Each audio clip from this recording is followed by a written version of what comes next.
Hello, everybody.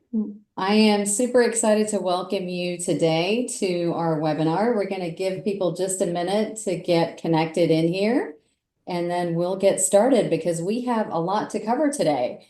And so as people are joining, I would encourage you to type in chat and let us know where you're joining from and, both location and company. So we'd love to know who's out there in the audience today. And then I'm going to get started here in just another minute or so.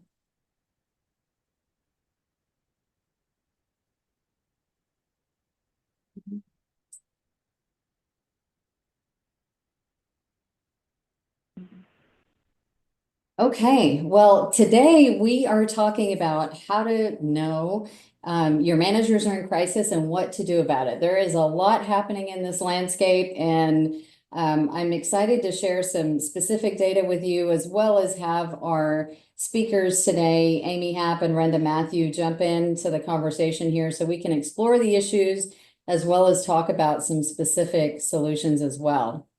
So just as a few introductory comments before we dive into the content for today. I'm Neena Newberry, for those of you who I haven't met before, and I'm the founder and CEO of Newberry Solutions.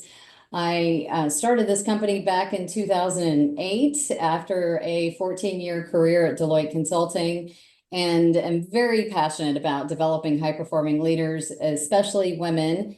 And we have also ventured into the technology space a few years ago and are really looking at how we can scale leadership development and make it much more accessible to others who need it.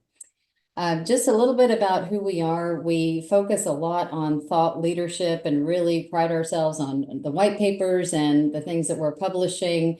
We typically publish in Forbes and Fast Company every month, and are also very involved in the community. That's a huge area of passion, really looking at how we can improve the community that we live in as well.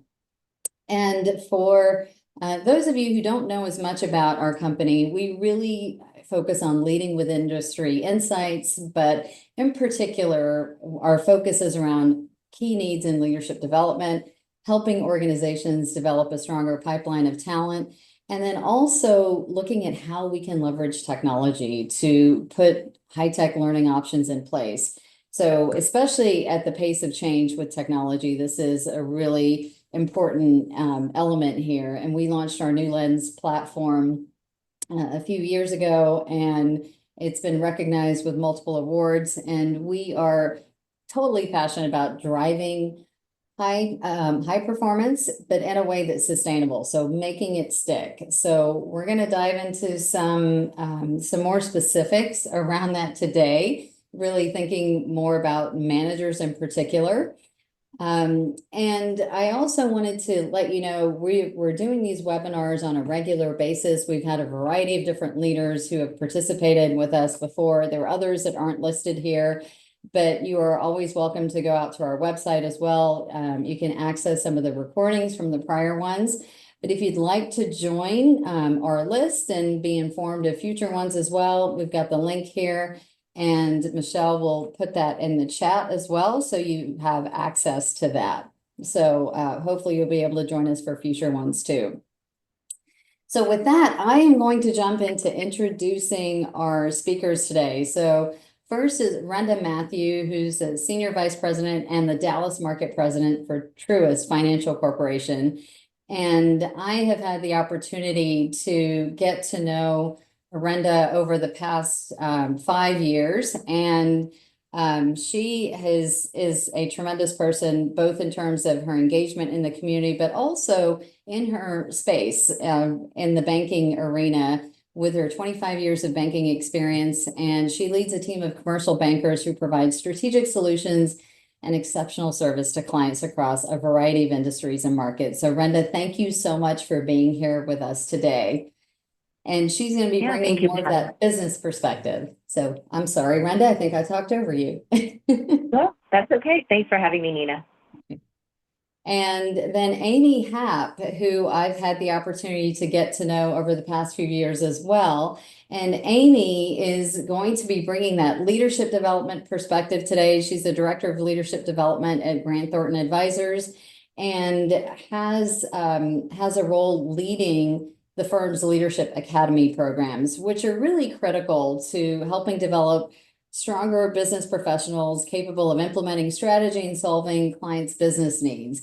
Amy and I met through, I believe, Doreen Griffith here locally in Dallas. And so it's been really amazing to get to know Amy and also understand more about the kinds of issues and challenges that Grant Thornton is not only tackling internally within the company, but also with clients as well. So thank you for joining as well, Amy. Happy to be here, Neena. Thank you for inviting me. Yes, of course. So we're going to have these two perspectives today, both the business perspective as well as the leadership development and HR perspective as well. And we also want to engage you in the conversation today. So these are, deliberately more intimate settings, the opportunity for you all to participate and ask questions, share what's going on in your organizations, as well as go a bit deeper in the content here. So we're going to start off with a polling question, right? As we dive into this topic about how to know your managers are in crisis and what to do about it. So we first want to just find out where your managers are on the burnout spectrum. So we'll give you a minute to put your responses in there.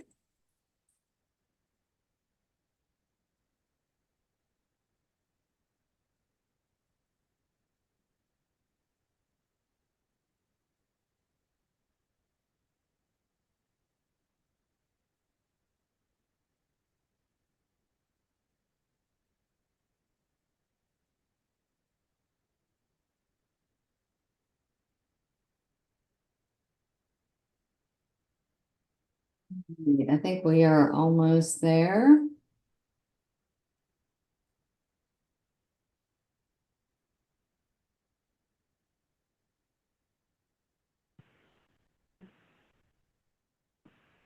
All right, Michelle, I'm going to ask you to go ahead and share the results for the poll, or Kim, I should say. All right, so we've got the, somewhat burnt out and significantly burnt out, we're kind of the two winners here. So kind of clustered in the middle. And some of you may be in roles where you have a lot more visibility into what that burnout looks like, and others of you may not have kind of that broader perspective across the organization, but it's helpful to understand kind of what you're starting off with. So let's take a look at what's happening overall as we look at managers. And because it's important to level set with what the problem is, at the outset. So 1 in 5 managers would not prefer being people managers if they were given a choice. That's 20%, right? When you look at the data there, that's from Gartner. 71% of leaders say that their stress has gone up significantly, and only 30% have enough time to do their jobs properly. And then many leaders are struggling to operate in an increasingly challenging environment over the long haul, right? So when you think about, is there a light at the end of the tunnel? Like what's actually happening here? And, there's more and more complexity as we continue to move forward.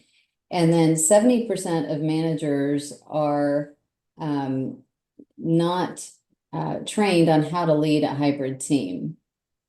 And so I think this is really important as we look at the data and really try to understand, what the various issues are.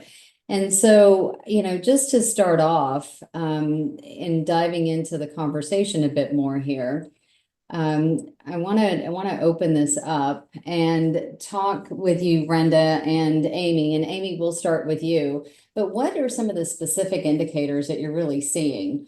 around this manager crisis. So whether that's within your company or with some of the clients that you all are working with, and then Renda, we'll have you jump in as well. Thanks, Nina. It's a tough, when you see these numbers, that's hard to digest. Ouch. I think for myself and where I sit within Grant Thornton and overseeing leadership development programs, I think the symptom where I see it is time. Our managers are really pressed more and more with their time. They're managing more engagements, and they're in this really critical role where so much of the pressure of our client engagements, it really falls on their shoulders. It's because they're the ones managing the client relationship. So they're managing the client and the client's team.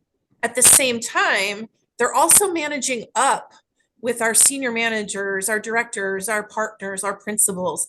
They're managing across and they're managing the teams down. So they're just at this central point where I think they're feeling the pressure. They also are, in some areas of our business, they're managing more and more engagements than they had in the past. So their workload is increasing. And they have all of these new relationships and people relationships that they need to manage with some new tasks that they need to do. So I see it as being pressed for time. In our environment, on top of it, within professional services, all of our managers have really aggressive, what we call utilization goals. So that is the percentage of their time that is expected to be billable to a client. And for our managers, that's 75 to 80%. So if you think about that, there's not a lot of time left over for other tasks, especially things where I come from, learning. So where I start to see things with our learning offerings is managers become increasingly critical of any type of learning program, but anything else that takes them away from their day-to-day job. And when I say critical, meaning they have to see relevance and applicability, or they say, I don't have time for this. You've got to show me how this is really going to help me and possibly help them get more efficient, better at their job, help them do their job. Or they say, I just simply don't have time for this because I have so many other client pressing issues. So that's the first thing that came to me to notice. In our programs need to be really applicable. They need to be able to apply what they're learning right away. Anything else, then they say, I don't have time for this. So that was my first response. So it sounds like a lot of complexity in terms of the number of things that they're juggling, as well as, the way that that's manifesting is more of a challenge and resistance and pushback to some of the things that they may be invited to do, including development. So Renda, what about you? What would you add? Yeah, I mean, we're also definitely seeing this time crunch, and we're so considerate. We're trying to be more considerate as an executive leadership team about asking about how much time we're requesting from them personally, which leads us to offering that flexibility as much as we can, right? I understand that everyone's in different stages and seasons of their life, right? I happen to have an empty nest, and so I'm able to spend more time on community time and things that I want to pursue outside of work that help bring about some help for the bank. But I'm super sensitive, and we're all super sensitive to each person's needs and where they need that flexibility. But we're also asking managers to work specifically with their teams. And, not everybody has to work this 7 a.m. to 5 p.m. kind of thing, that we have to maintain flexibility. And I think that's really important and key. Yeah, absolutely. I couldn't agree more. And it's an interesting time when we think about flexibility. We've got some organizations that have put return to office in place, others, where there's 100% remote, and then you've got the stuff in between. And then not to mention that people are wanting different things, right? And those may or may not fit with the policies that organizations have. As we're working with our clients too, we are seeing a lot of fatigue. We're seeing a bit more impatience. We're seeing stress levels go up, right? So you think about this whole focus around well-being as well. It's certainly important, but also just a broader aspect around values. And we've seen that since the pandemic, that focus on purpose and passion. Like, what is it that I am really focused on here? What's really important to me? And how does the way I'm living my life really fit within that? So when you, actually, I'm going to pull the data back up here again. Oops, sorry, not sure what's happening there. Okay. But when you look at numbers like this, it really makes you pause and say, wow, okay, we need to be paying attention here. And this is just kind of the work aspect. We're living in an environment that's really evolving quite a bit too. So we're going to launch another polling question here. And this is, what do you believe is the biggest contributor to manager burnout, right? So too many direct reports, constant organizational change, lack of clear priorities, insufficient leadership training, hybrid work challenges, right? There's several components here. I like how you forced us, Neena, to pick one, that we can't just pick them all. Yes, yes, I know. We could have put in all of the above, but we're really the biggest contributor here. So we'll let those responses come in. And, hopefully this is good reflection for you all too, as we're going through and looking at this data and thinking about this, because sometimes we're all dealing with our day-to-day activities. And so it's like, let's take a minute and take a look at what's happening here. All right. And I think we're just going to give it just maybe a few more seconds here. I think we've got most of our responses in. So we can go ahead and end the poll here, and share the results. So, it's kind of a tie on the lack of clear priorities and insufficient leadership training and then constant organizational change. I mean, that is like a bit of like the understatement of the year, right?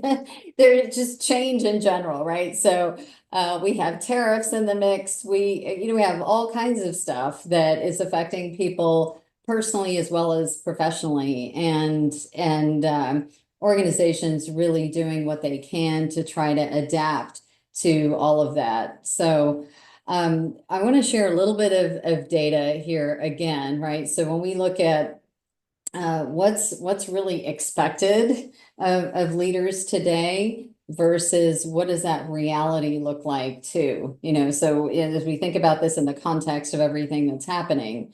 So leadership has become a complex, specialized profession requiring comprehensive development, right? So there have been certain skills that we've been focused on, and now we're adding more and more to that. Amy, I think you did a great job of laying that perspective out there of like, here are all the different things I got to juggle. I mean, Renda, you're also talking about that flexibility that people need as well, right? Both of those things coming together. So the complexity has just really amplified and gone to a whole other level. 70% of believe leaders must master a wider range of behaviors, but only 50% of newly promoted leaders are prepared for their roles. So we see this a lot, especially because, we do executive coaching and leadership development programs, and we have a new lens as well. And so there are a range of things that we end up hearing about, but that readiness for, even the role that they're in, or even the next level, there's a mixed bag that's out there today. And then over 60% of leaders cited setting strategy and managing change as essential skills for the future. But only about a third of people have gotten development focused on those two areas, right? Setting strategy and managing change.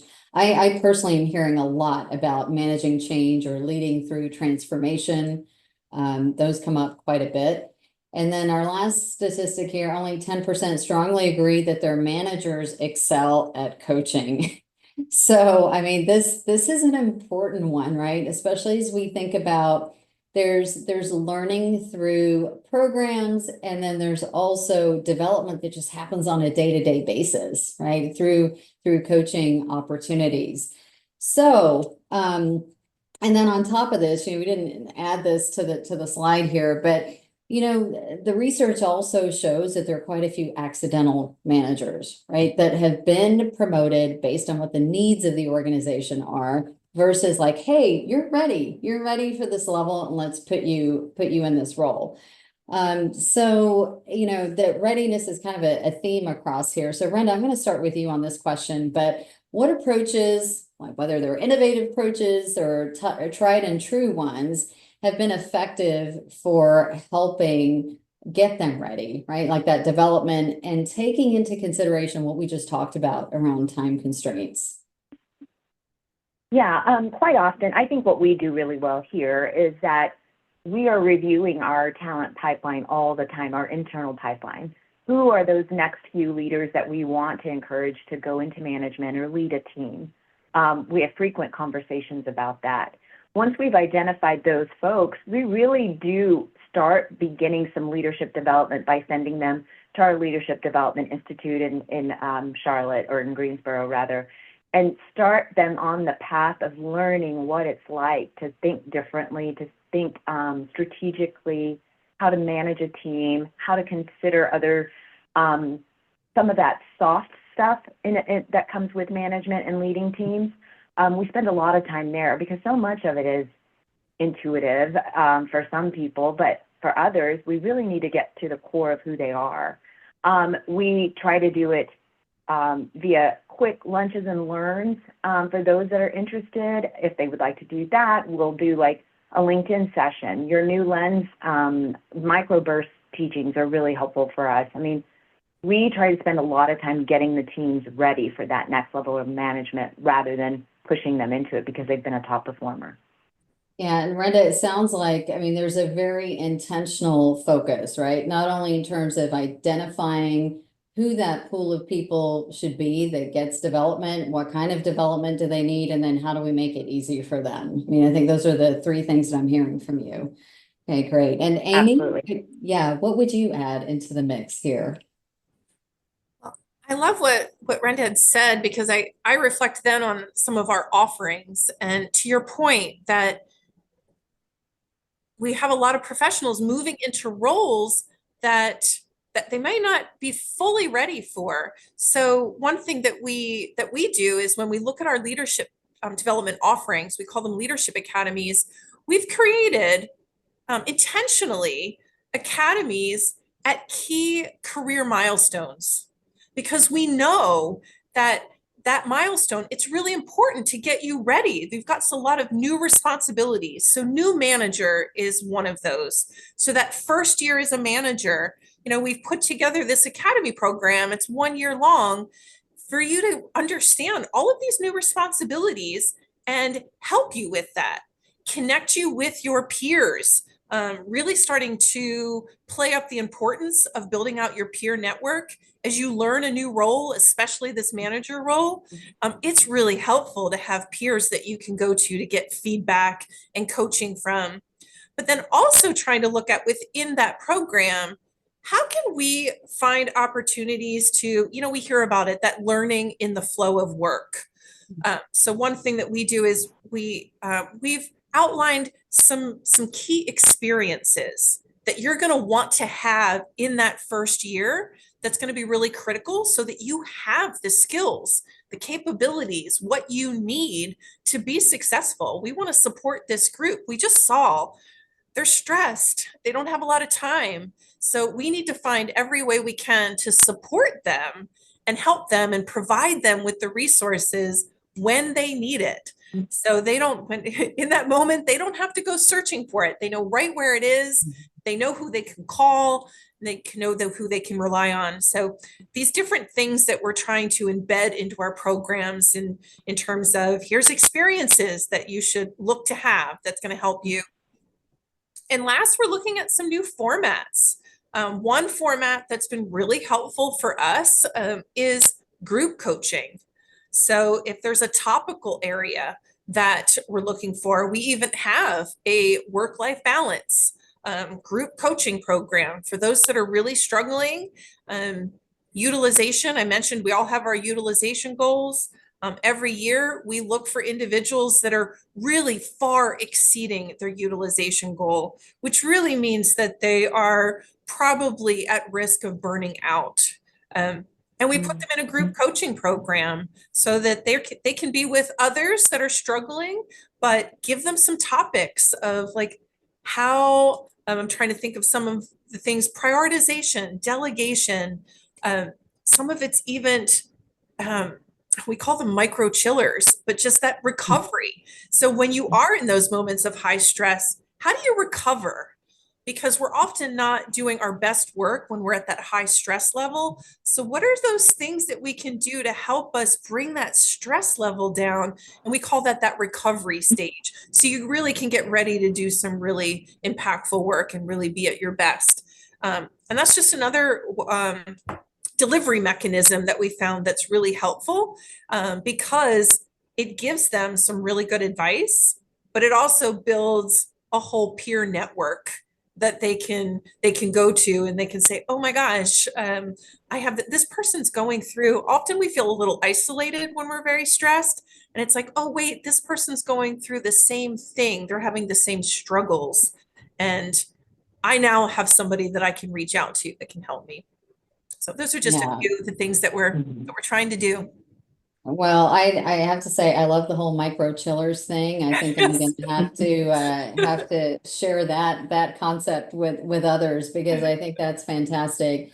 And also, you know, as I'm listening to you, there are a few pieces that are really jumping out. So as we roll out our new Lens platform, there are three things that we're looking at: content, coaching, and connection. Right. And I think you touched on several of those, right? You've talked about kind of the group coaching model. There's that peer-to-peer aspect, and, you know, people who are connecting around specific topics, specific issues, but that the other component is feeling supported, right? So we are very focused on not just helping people learn and build skills, but to have a support network that's going to last well beyond the program that they're participating in, right? Because that aspect of, hey, I'm not in this alone. There are other people that I can reach out to, especially as organizations are looking at these kinds of numbers that we've been talking about today. You know, that absolutely impacts turnover. You know, there's only so much that people can sustain, but the more that you can make that tighter connection with others within the organization. And, you know, Renda, you were talking about that early identification of some of those people and looking at how are you bringing people together. And you are too, Amy. It's just different ways of doing it, right? And how do we do it given how distributed everyone is? So, you know, other strategies that I wanted to mention as well is, you know, thinking about spot coaching around specific things, like how much do you provide that as a resource, leveraging AI, right? Like, so thinking about the technology piece of it, how are you using AI as a thought partner to address some of the challenges that you're facing? You know, with our new Lens platform, we're really focused on micro learning. So coming back to your comment around learning in the flow of work, super, super important. It's like, you know, do I have half an hour? Do I have an hour? Like, what do I actually have in terms of my availability? And how can we make this as easy as possible? But I do want to circle back to the point around stress too, the micro chiller thing, because one thing I will say is organizations can invest a heck of a lot of money in a variety of different development programs, but if they are not starting off by checking to see how burnt out are people, you know, you can give them the best tools in the world. They can't use them. They can't fully hear, you know, the strategies, the tools, the things that they're being supplied with. So making that an integral part of the approach, I think is really important as well.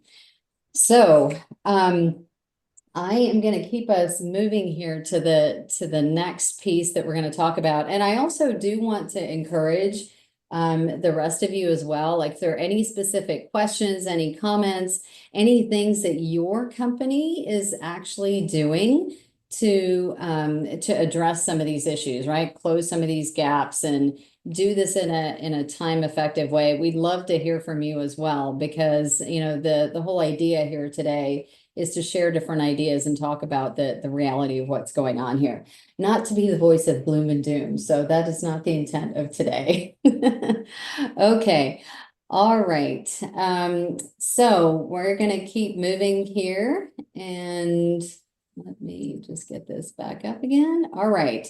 Okay, so the third piece that we want to talk about here, so implementing practical solutions and support structures. And I think we've already started talking about some of this today, but so 24 minutes is, the average amount of time that employees have to dedicate to learning in a given week, right? And that's typically interrupted every 3 minutes. Think about that, every 3 minutes. So, this is the context that we're talking about, right? So that's just a broader stat around employees. When we look at managers in particular, is that, one of the biggest challenges, hey, I just don't have time for training, and development must happen in the flow of work. And Amy, you were talking about that as well. And then collaborative learning, right? This other piece, make learning and development a group pursuit, not just, for one individual to be doing on their own. And as a mechanism to really increase that engagement, that accountability, that relevance. And we're definitely seeing that with the cohort models that we've been implementing as we've been rolling out programs. And then there are 4 types of connections that are recommended, right, to be fostered through leadership development. So employee to peer, employee to manager, employee to executive, and employee to company.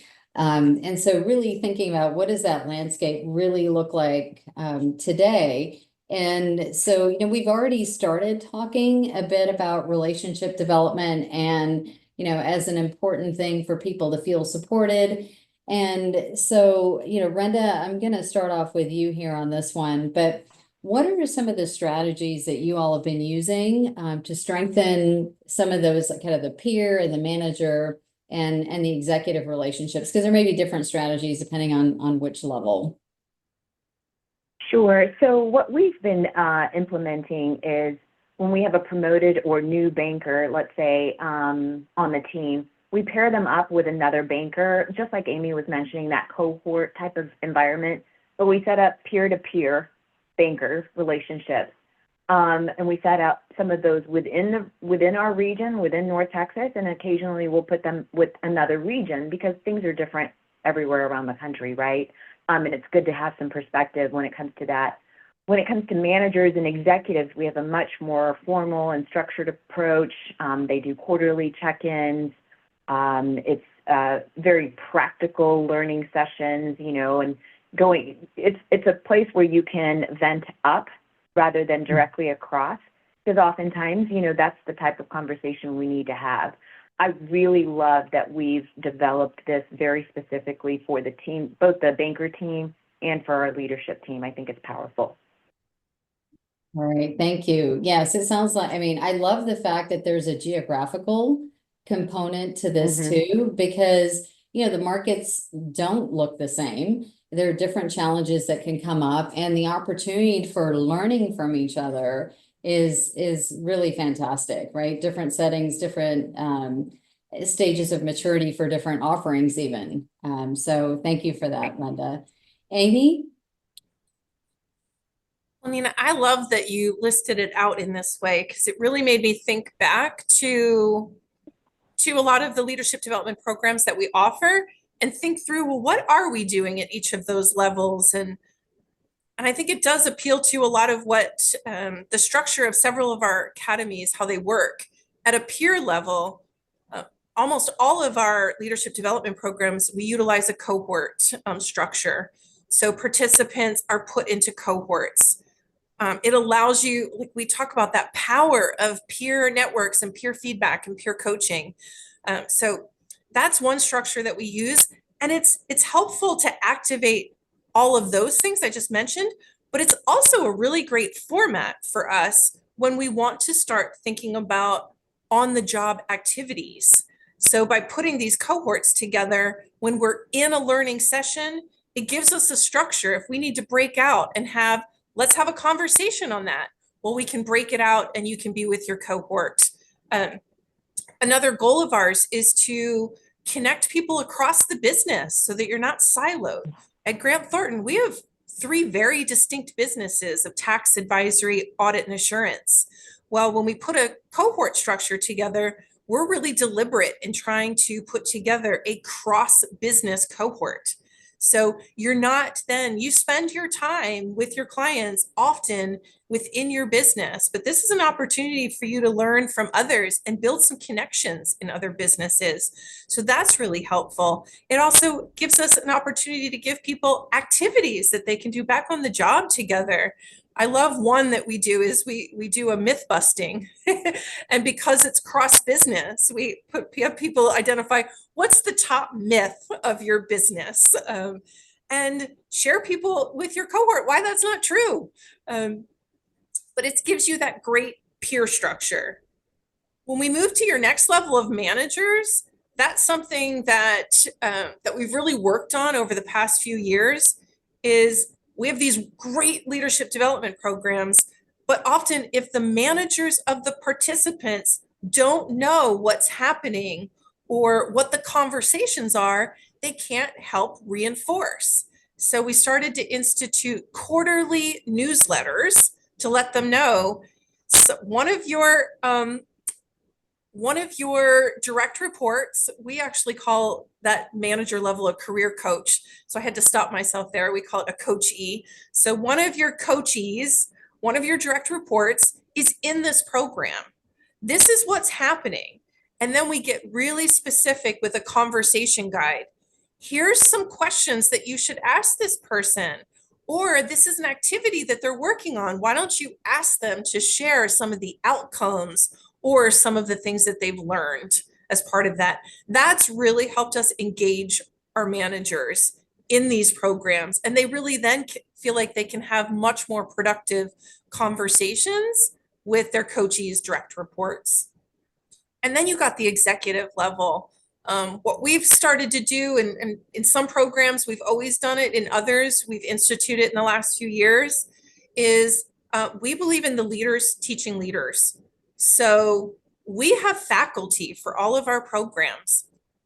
Our senior leaders are the main facilitators of all of our leadership development programming. So we bring them in, and there's 2 levels of faculty. We have what we call deans. Those are our facilitators. They're typically really senior level leaders, and they do all of our facilitation. And then I mentioned that cohort structure. Every cohort has a leader that plays the role of coach and mentor. So if we're together virtually, if we are together in person, that leader that plays the role of the cohort or the cohort coach, they're in those conversations. If we break out into a group discussion, if we do a role play, any of that, that leader's there. And obviously, if we're doing role plays, often the leader helps us conduct those role plays, but lead conversations, discussions, lead activities. And that's really helped us build some connections. We almost purposely assign leaders to be cohort leaders or faculty to groups where they do not know anybody. Because we're thinking you already, based on geography, based on what business line you work in, you probably know a lot of your local leaders. Here's an opportunity for you to meet a leader that you don't work with, or that's in another office, another geography, in another area of the business, to really start building, obviously for the participant, building their network and their knowledge of who to reach out to and some of those relationships. So I really loved the way that you structured that, because it made me think through, how am I getting to each of those levels with some of our programming and making sure we're building those connections, those bonds, and knowledge.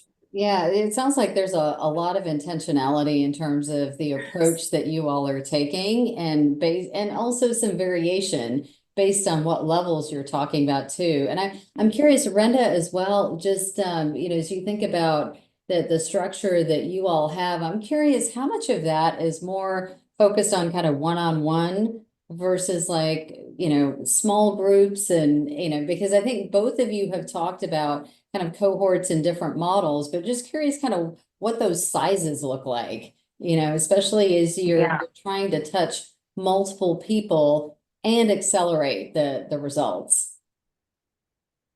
Yeah, we've done both actually, depending on the situation and depending on that level of where we're trying to move this particular person. So we'll do a lot of one-on-ones, but there's also cohort training, like I mentioned at the Truist Leadership Institute. If we've identified a leader, we'll send a group from all over the country, those ones that we've identified in our region, as well as the other regions in Florida and so forth, and send them as a cohort to a class. And I think that's been a helpful approach too. And like Amy mentioned, just getting those cross-market ideas across to each other, also what they're struggling with, what's working really well. I think that comes from that type of environment as well.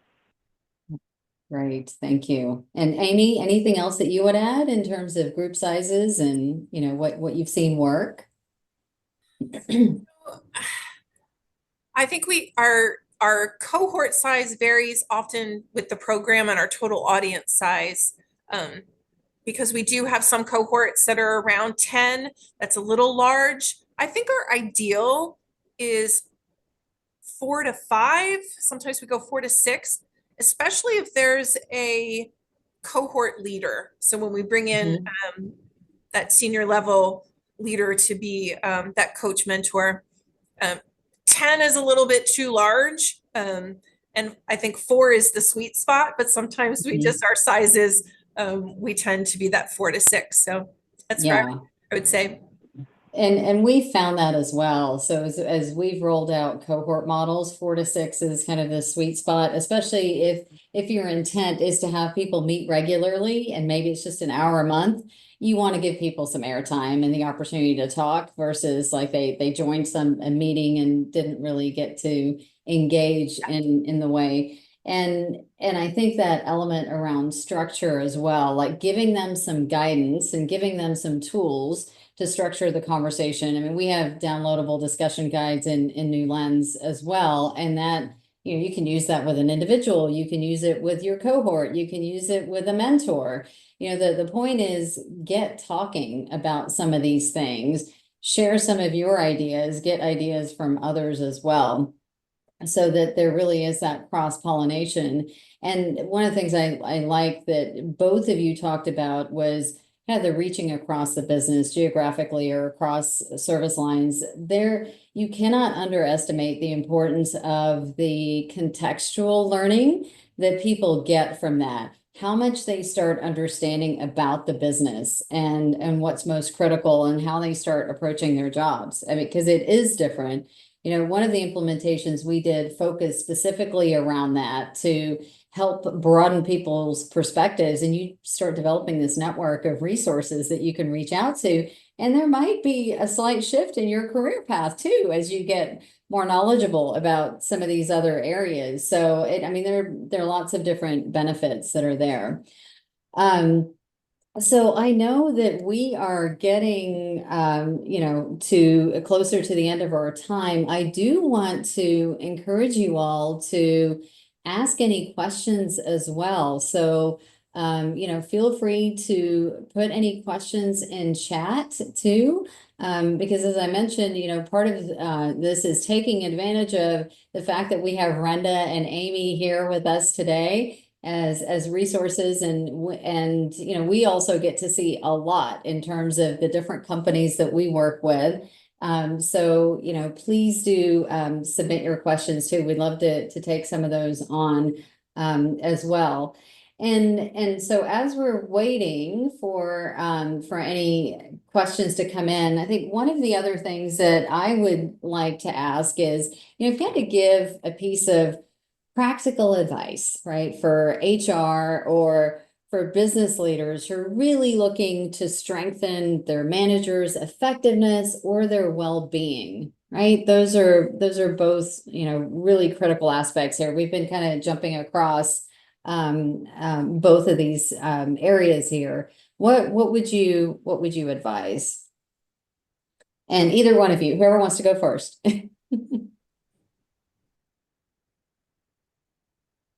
I'll jump in. I think, you know, the well-being and effectiveness of a manager or a leader or of a teammate, they're intertwined.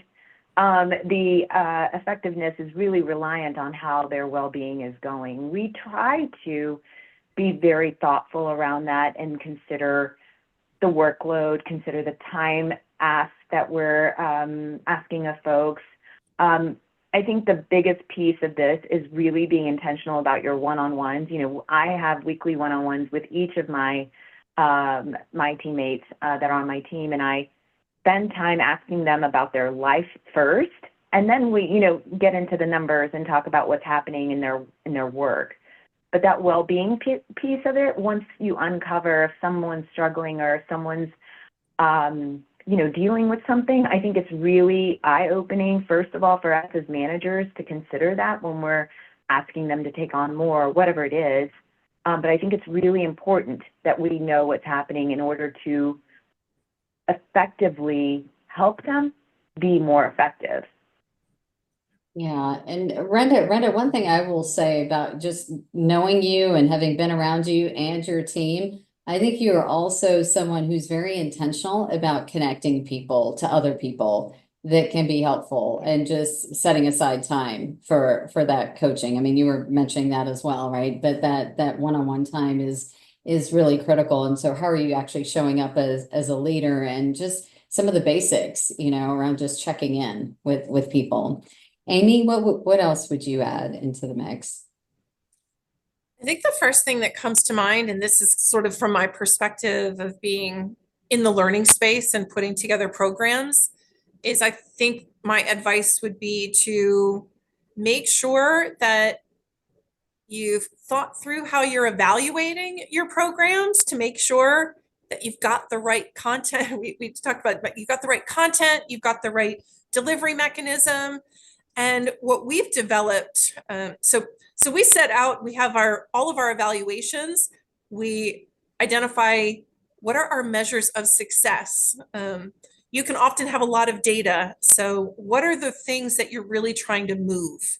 When it comes to managers, we focus on two questions.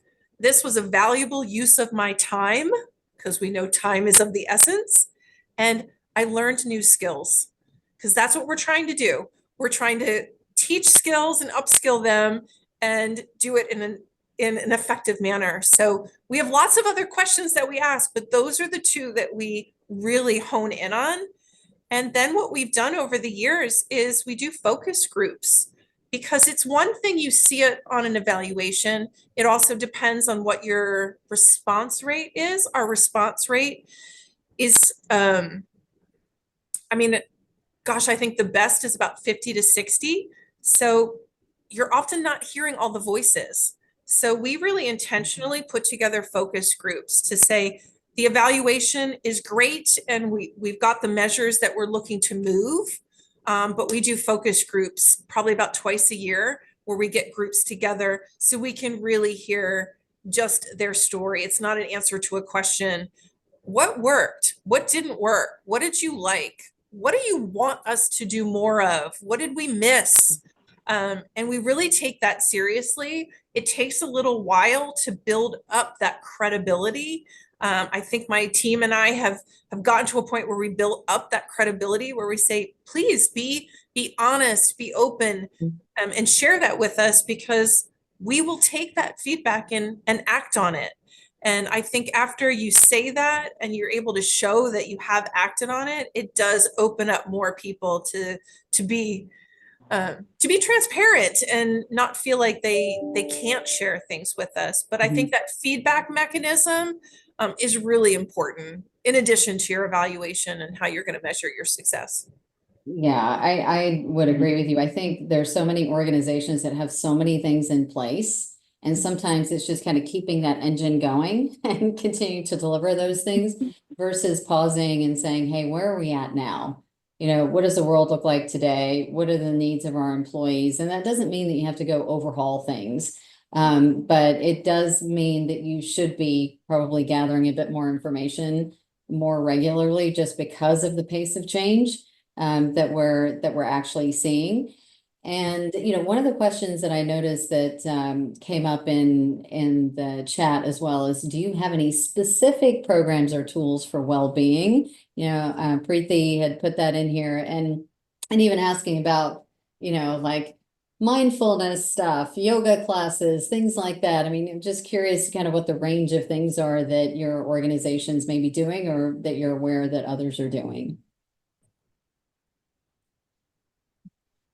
I can share for myself that there are some benefits that we offer firm-wide that are in this space, whether it be, I'm thinking, I know there's some counseling, coaching. I'm just looking at a box right here. Hinge Health is something that we offered recently. So we have done some things firm-wide in terms of a benefit, but I think unless you're able to really bring some of those things into day to day, they sometimes stay at this higher level. So one thing we're trying to do when we talk about programs, our leadership development programs, we try to reinforce these things. So because I think oftentimes with benefits, not everybody really thinks about it, or I just don't have time for it. So we try to constantly reinforce it. So we do, I forget the name of it, but we have some where there's short videos with just desk stretches and whatnot. Every session that we have, we take a 5-minute break and we actually play a video. Like those that have to go do something, great, but those that are here going to stay, we're going to do a 5-minute stretch together. But you got to be finding places to reinforce that and start sharing where they can find access to those resources. Because sometimes when it's a overall benefit, it can get lost in your benefits package. Yeah, and kind of the overall sea of benefits that are offered. Renda, is there anything you wanted to add to that? Yeah, very similar to Grant Thornton. Truist has a similar program. It's all related to health and wellness. We reward those who participate in the program. So if they participate in the program and let's say their health score out of a 1 to 5 is a 4, for example, we'll pay them $200 because they participated in the program. Then they'll quarterly check in.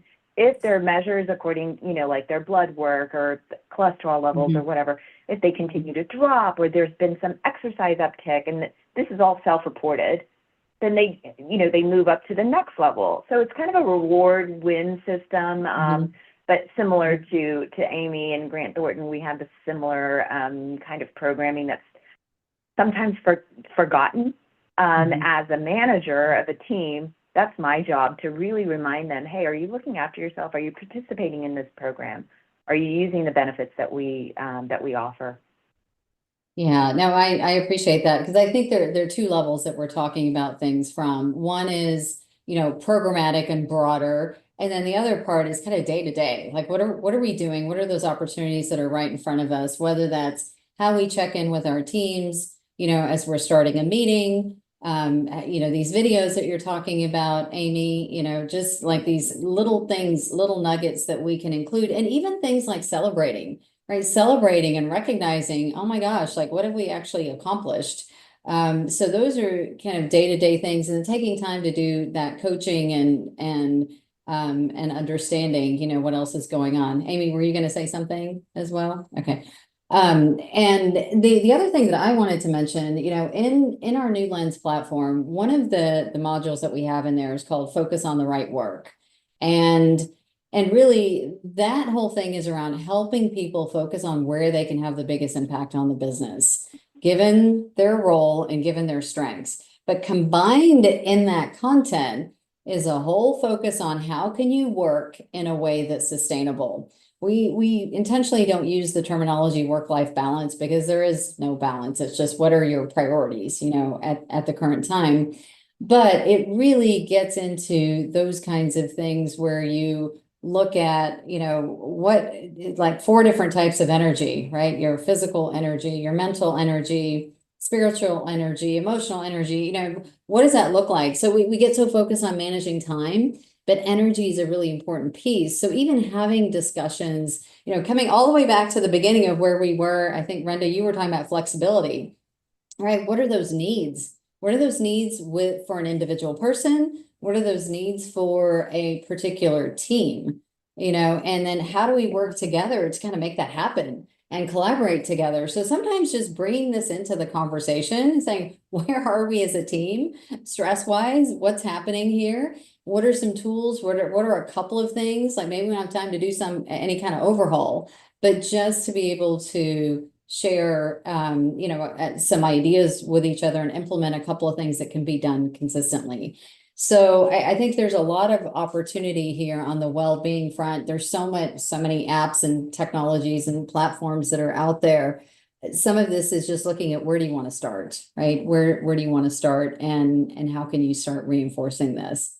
So I know we're getting down to the wire here, and if I don't think I see any other questions in here. If there are any others, let's see. Yeah, I don't see any right now. But feel free to ask in the next couple of minutes here. But I wanted to make sure that I actually challenge you all to think about one action that you're going to take to address manager development or burnout in your organization, because I think it's important for you to do some reflection. We've covered a lot of ground here today. And, and that is really, both in terms of what does the landscape look like? What are the relationships that are important? How do you get that additional support that you need? But what are some strategies that you can implement that are things that aren't going to take a whole lot of time? So if you're willing to share in chat, please do so. But either way, I really do want you to think about one thing that you're going to do, whether it's even just sitting down and saying, hey, we should probably take a look at where things are in terms of burnout within the organization, or talk to your individual team, or even just do some reflection on your own in terms of where am I, especially if you're leading a team, and how is that actually affecting how you show up with others as well. And also would like to just share with you kind of what's next here. So we are going to be sharing the recording from this session today, and you'll also get a copy of the slides. We usually get that request because we are also trying to share valuable data with you that's going to drive some discussion, drive some additional ideas and shifts that you may make. And then we also did want to share a couple of other opportunities with you too. If you're interested in learning a little bit more about our New Lens platform and how we're rolling that out, especially, our cohort model, I think gets to a lot of these issues that we talked about today. There's a link here for you to be able to register. And our next webinar is in June. And I am forgetting what the topic is right now, but I think it's along the lines of challenges in implementing leadership development programs. And so, but we do have that registration set up as well. And then I would encourage you to follow me and follow Newberry Solutions on LinkedIn as well. Amy and Renda can attest to the fact that we're always putting stuff out there. So, really talking about the latest trends and issues. And then, Michelle, I'm just going to ask if there's anything that has come up in chat before we wrap up. So let me know if there's anything that I missed. We did have a great resource share from Priti, and then I also added the links that you mentioned into the chat for easy clickability for everyone. Okay, fantastic. Thank you. And thank you, Preeti, for adding that resource as well. And I do want to say a huge thank you to Renda and Amy for spending the past hour with us and sharing your insights and perspective. I think it's super, super helpful. And I think we got into some very practical discussion here today. So thanks again so much for your time today. And thanks everybody else as well. Yeah, thank you, Neena. Thanks. Thanks, Neena. All right. Have a good one, everyone.